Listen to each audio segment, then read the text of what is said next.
Vamos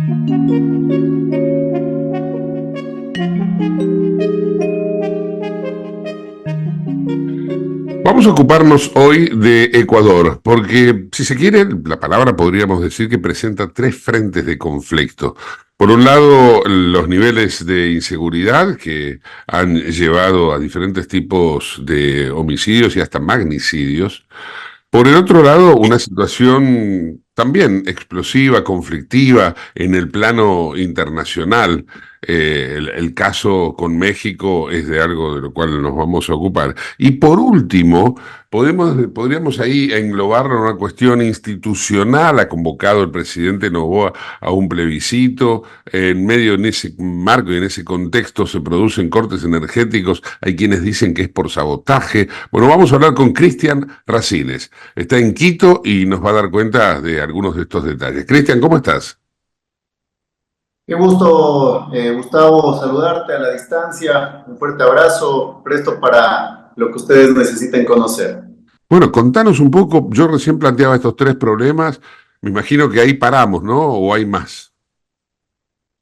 Bueno, en el Ecuador como en la Argentina parecería que todos los días puede pasar algo nuevo, pero por el momento, digámoslo, estamos ante una semana bastante particular porque vamos a acudir los ecuatorianos el día domingo a las urnas, una vez más, producto de un referéndum, una consulta popular, para poder dirimir algunas situaciones que el gobierno considera importantes de cara a la gobernabilidad, sobre todo. Ujú. Pero en definitiva el escenario sigue siendo conflictivo, sigue siendo difícil, el tema de la inseguridad no ha cesado y por otro lado pues estamos ahora atravesando, diría, la peor parte de la crisis energética que se había presentado desde el año pasado. Bien señalabas, el presidente Noboa ha indicado que esto es producto de una especie de sabotaje.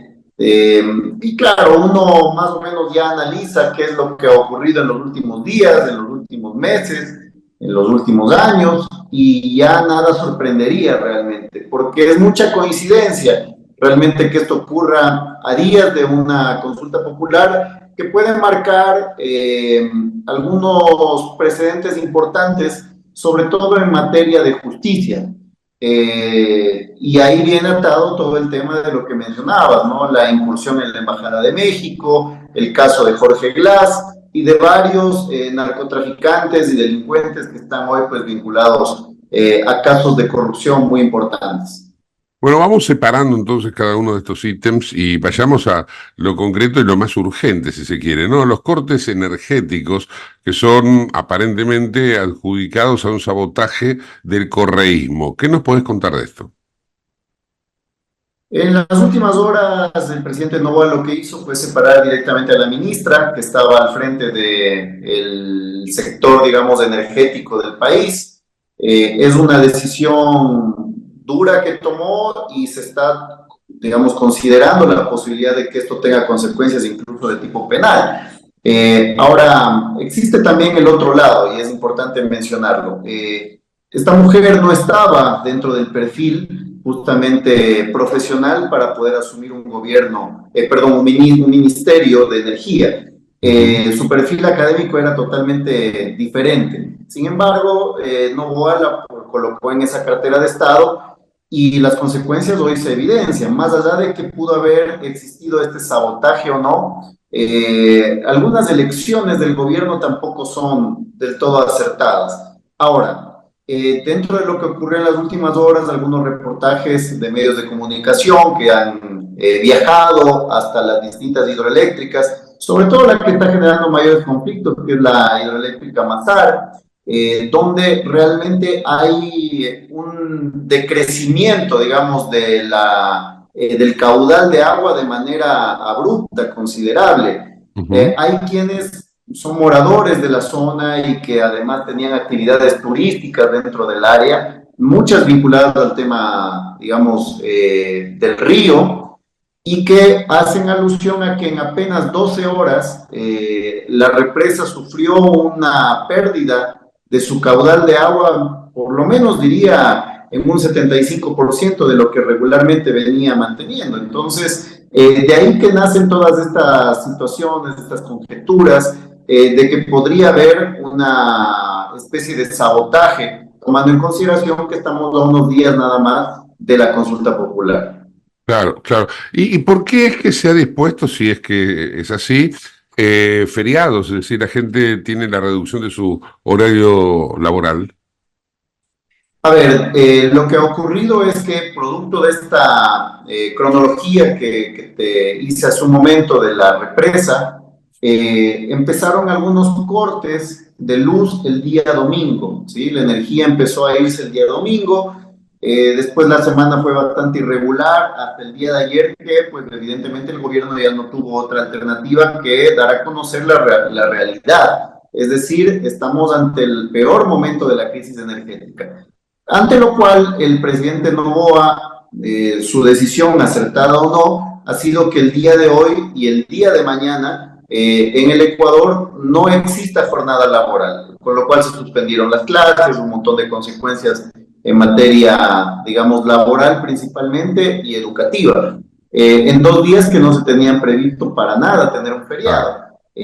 Lo que se busca es dar un mantenimiento y buscar alguna solución a corto plazo para que los cortes de energía no sean tan prolongados. Hemos llegado a tener cortes en algunas zonas del país hasta de 6 horas. El día de hoy están previstos cortes de 8 horas en todo el Ecuador. Entonces, claro, se imaginarán esto de una jornada laboral, con lo cual muchos negocios, muchas escuelas, colegios, necesitamos todos la energía eléctrica para poder fluir.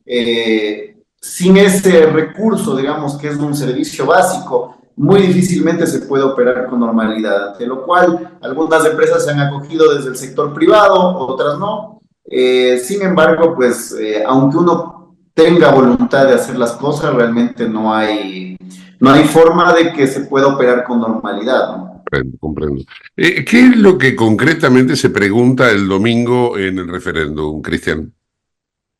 Hay 11 preguntas, pero yo te diría que las más importantes están dentro del ojo de la tormenta, como dice pues el programa. La principal tiene que ver con la extradición de los procesados por temas de narcotráfico, corrupción hacia los Estados Unidos.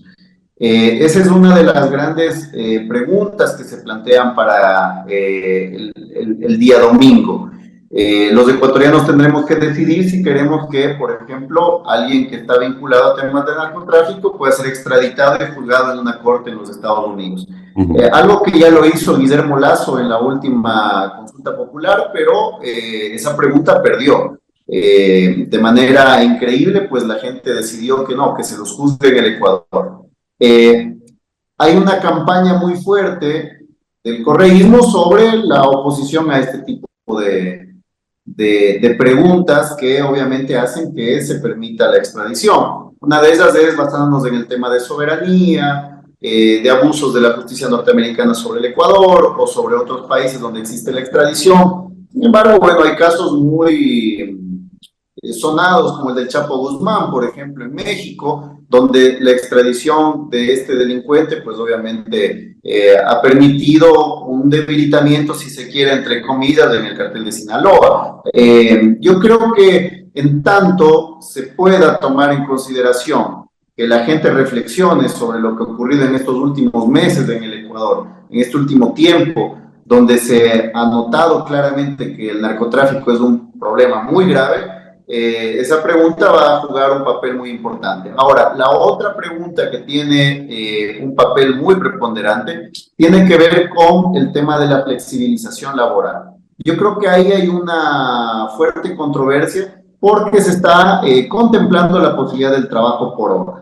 Obviamente desde los sectores que responden a los trabajadores, los gremios, los sindicatos, no se tiene una apertura total sobre esto, más bien hay una negativa rotunda, porque estamos hablando de que con el pago del trabajo por horas, la idea del gobierno es incluir más trabajadores que están hoy, por ejemplo, en negro, o que en su defecto pues no tienen trabajo, dando más facilidades al empresario para el tema de la contratación de empleados.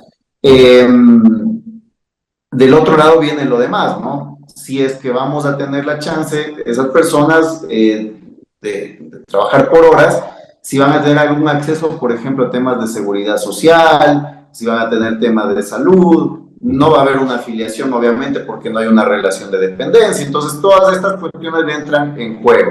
Esa es otra de las preguntas controversiales. Después, todas las demás, o muchas de ellas, vienen por temas de justicia, para agregar algunos delitos, digamos, que no están contemplados dentro del Código Integral Penal, para que puedan ser juzgados de manera más dura. Se habla de que, por ejemplo, cuando hay una decomisación de armas, las fuerzas del orden del Ecuador, en lugar de que esas armas sean destruidas, se puedan hacer de las fuerzas de seguridad para que las puedan utilizar. Intervenciones militares dentro de lo que ha venido pasando en el último tiempo con el tema de la delincuencia organizada, que pueda participar un poco más el ejército ecuatoriano en actividades de orden local. Claro, claro. Yo diría que también pasa por temas, obviamente, de regulación y mejoramiento, entre comillas, de la justicia, ¿no? Donde vemos que obviamente la corrupción ha calado hondamente.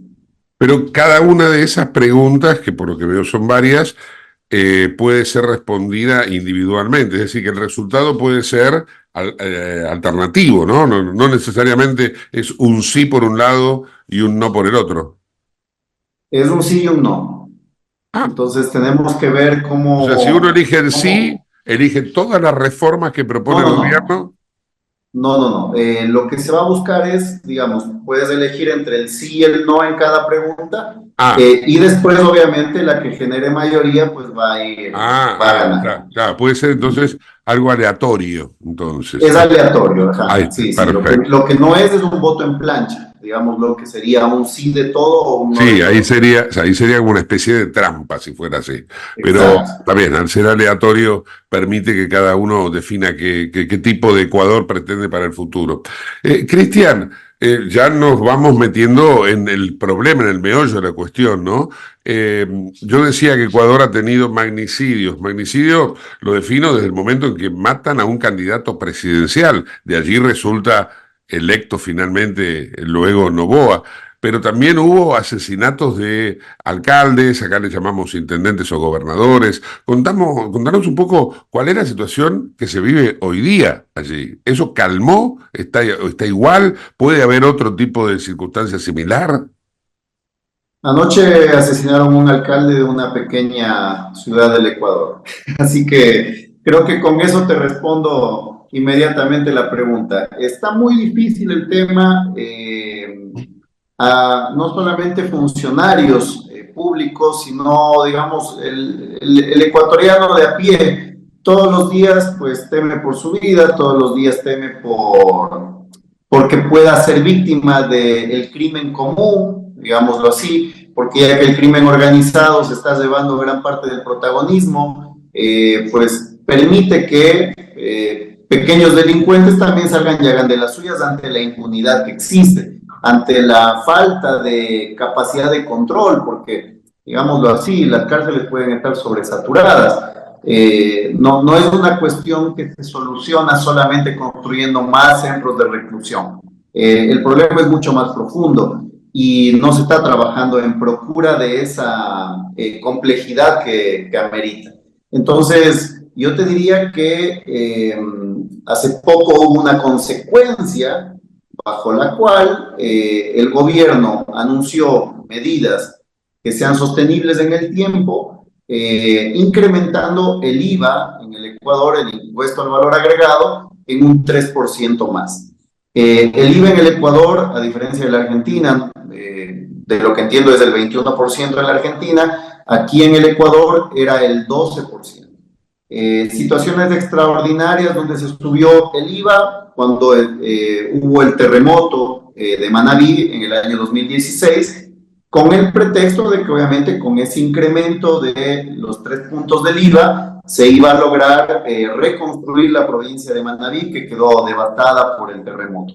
Dentro de eso, pues hoy el ex vicepresidente Jorge Glass tiene una causa abierta también por temas de corrupción y malversación de esos fondos, que obviamente sirvieron para la reconstrucción de Manabí y otras ciudades que pertenecen, de Manta, perdón, que pertenece a a la provincia de Manabí. Entonces, claro, la gente ya tiene una desconfianza por eso que ocurrió. Yo siento que en este momento se incrementó otra vez el IVA, haciendo alusión a que es la única forma de sostener todos los operativos de seguridad que se están manteniendo para tratar de devolverle al Ecuador la paz. Si me preguntas si eso se está sintiendo, no lo siento. La gran mayoría de ecuatorianos va a decirte lo mismo. No sentimos que haya una disminución del crimen organizado, no sentimos que haya una sensación de mayor seguridad. Pudo haber durado unos cuantos días, quizás unas semanas, pero si me preguntas si yo circulo por la ciudad, yo estoy en Quito, y encuentro que los militares están dando vueltas por la calle haciendo operativos, no lo veo. Lo vi un par de semanas cuando se decretó el estado de excepción. Hoy no lo veo. Y el IVA se incrementó y estas son cosas que empiezan a generar molestia en la gente y empiezan a restarle credibilidad al gobierno. Porque hay un toque hacia el bolsillo del ecuatoriano común, pero no se ve una situación distinta.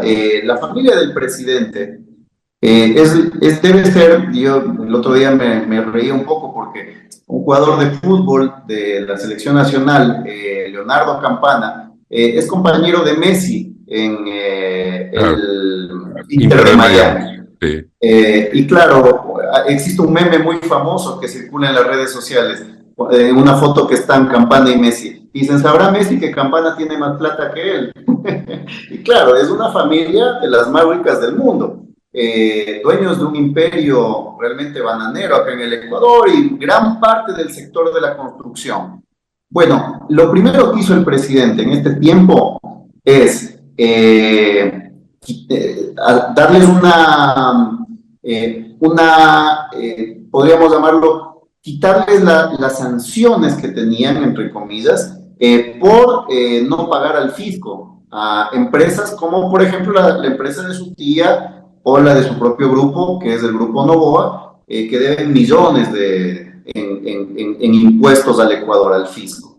Les perdonaron eso y claro, a la gente le incrementaron un 3% el IVA. Entonces, esas son las contradicciones que existen. Dentro de los impuestos, uno de los sectores que menos carga tributaria va a tener como incentivo, digámoslo así, para generar empleo, es el sector de la construcción y la importación de productos, obviamente, para la construcción.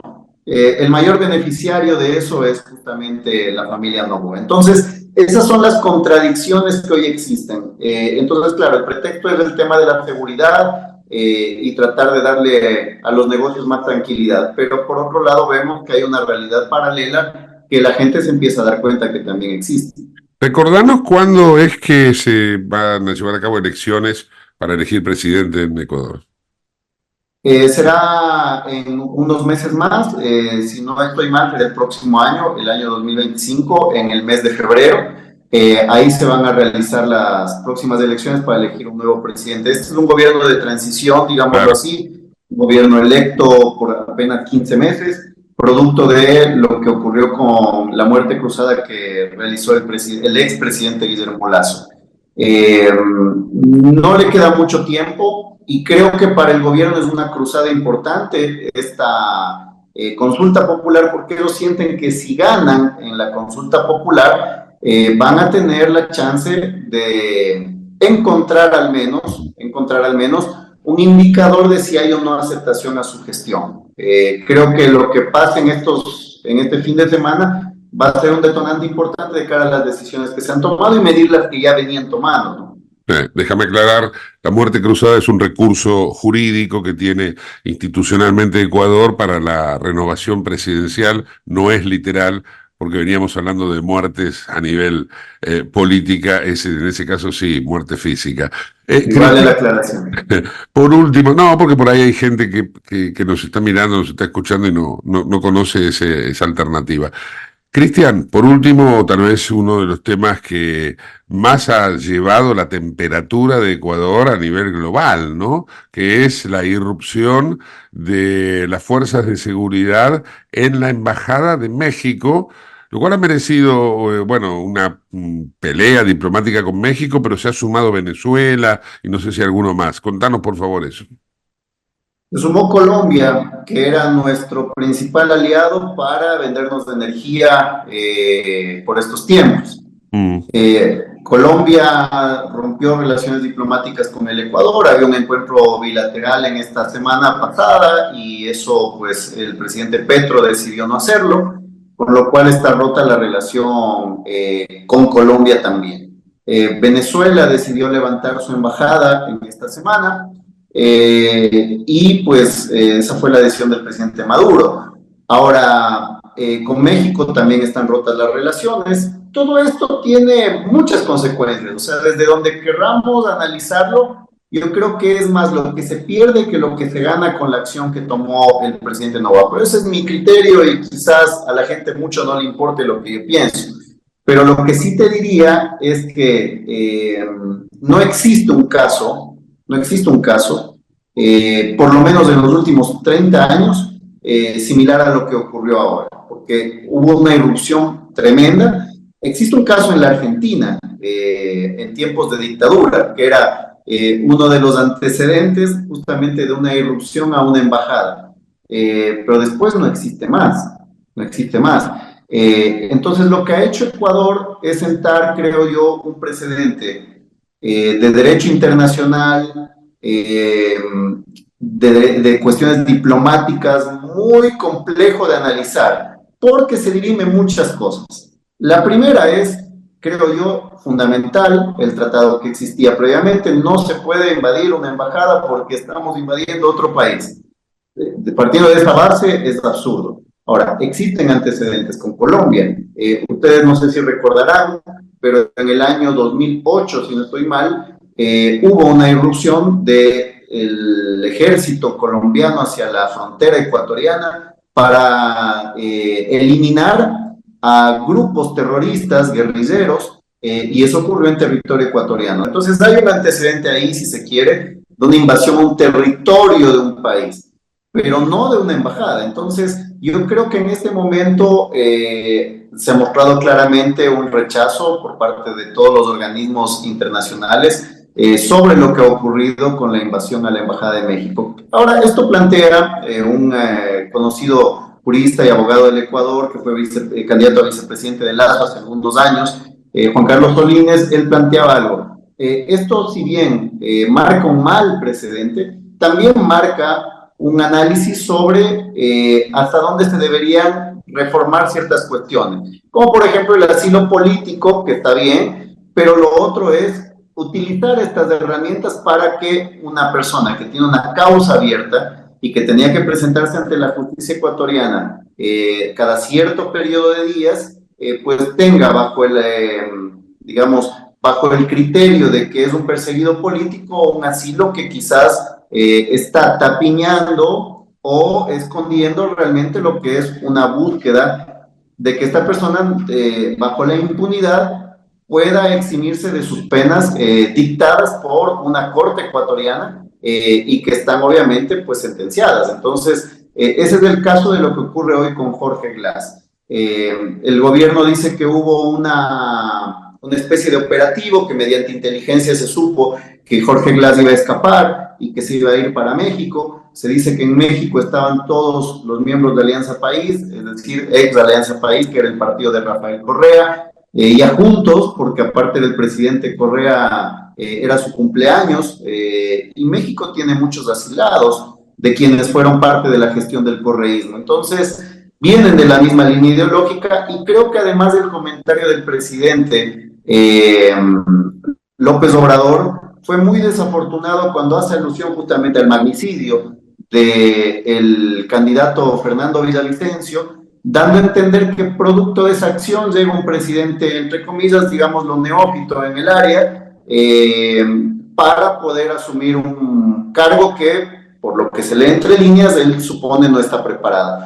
Hay mucha tela para cortar ahí, pero yo te diría que la base es que no estuvo bien el accionar del Ecuador y que la consecuencia política también de aquello se verá el día domingo en las urnas.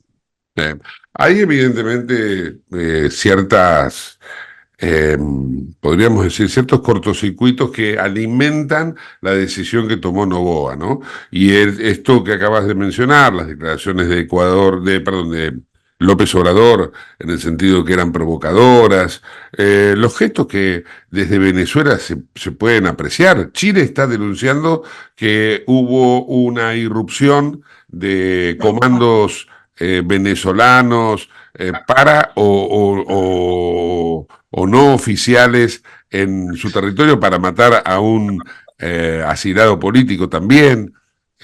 Bueno, hay una serie de antecedentes que le dan un cierto respaldo a la decisión de Noboa. Pero bueno, habrá que ver cómo decanta todo esto, ¿no, Cristian? Sí, yo creo que muy importante va a ser, como decía previamente en el cierre de la pregunta anterior, lo que ocurre el día domingo en la consulta popular. Creo que ahí la gente va a dar también un veredicto de si hay o no una aprobación a ciertas decisiones que ha tomado el gobierno. Estaremos expectantes acerca de lo que ocurre el próximo domingo. Cristian Racines, desde Quito, muchísimas gracias. Y bueno, a apurarse a terminar las cosas porque en cualquier momento te cortan la energía eléctrica. Con gusto, Gustavo, cuando estén ustedes pues necesitando información, acá estamos para apoyar. Gracias, hasta luego. Cristian Racines, en el ojo de la tormenta.